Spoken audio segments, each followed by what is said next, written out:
আপনি যদি নবীকে শুধু ভালোই বাসতে চান, আল্লাহুম্মা সাল্লি আলা দিয়ে না, আল্লাহুম্মা হে আল্লাহ সাল্লি আলা, তুমি রহমত নাজিল করো আলা মুহাম্মদ, মুহাম্মদের উপরে।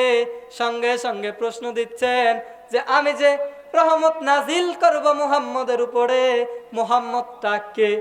আপনি সঙ্গে সঙ্গেই বলতেছেন সাইয়্যিদিনা মাওলানা মুহাম্মদ। সাইয়্যিদিনা মুহাম্মদ আমাদের সকলের নেতা, মাওলানা পথ প্রদর্শক মুহাম্মদ।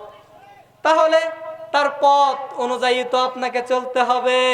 আর আগে আসেন ভালোবাসার প্রমাণ নেন।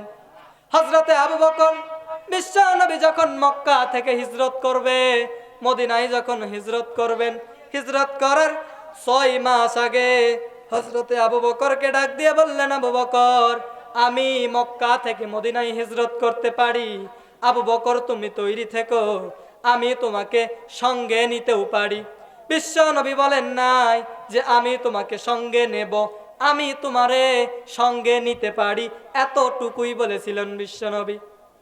বিশ্বনবী যখন মক্কা থেকে মদিনার দিকে হিজরত করবে, হযরতে আলীকে তার বিছানায় শুয়ে রাখলেন, তার চাদরটা দিলেন, ডাক দিয়ে বললেন, আলী তুমি নেতার সন্তান, কাফেররা যদি তোমাকে দেখে তোমার কোনো ক্ষতি করবে না, তোমাকে হত্যাও করবে না, কারণ তুমি হচ্ছেন নেতার সন্তান। তুমি এই আমার চাদর মুড়ি দিয়ে আমার বিছানায় শুয়ে পড়ো। আর ওই যে টুপলা দেখতে পাচ্ছ, যেই কাফেররা আমাকে হত্যা করার জন্য আমার বাড়ির চারিপাশে ঘিরাও করে রেখেছে, ওই কাফেররা ওদের সন্তানকে বিশ্বাস করে না, ওদের মা বাবাকে বিশ্বাস করে না, ওদের স্ত্রী পরিবার আত্মীয় স্বজন কাউকেই বিশ্বাস করে না। আমাকে বিশ্বাস করে আল আমিন উপাধি দিয়েছে। ওই কাফেরদের স্বর্ণ মুদ্রা, টাকা পয়সা, সম্পদ আজি টোপলা বেঁধে বেঁধে টোপলা তৈরি করে আমার কাছে আমানত রেখেছে। হে আলী তুমি চিন্তা করে দেখো, আমি যদি মক্কা থেকে মদিনায় হিজরত করি আর এই টোপলাগুলো আমি এগুলো নিয়ে চলে যাই, আমানতের খেয়ানত হবে, আমার আল আমিন নামের উপাধিটা নষ্ট হয়ে যাবে, বদনাম হবে।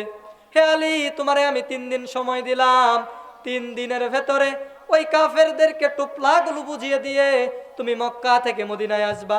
হযরতে আলী বলেন, আমি চিন্তা করে দেখলাম বিশ্বনবী যখন বললেন 3 দিনের ভেতরে মক্কা থেকে মদিনায় আসবা, আমার সঙ্গে দেখা করবা, এই 3 দিন পর্যন্ত আমার আর মৃত্যু হবে না। হযরতে আলী বিছানায় চাদর মুড়ি দিয়ে ঘুমিয়ে গেলেন।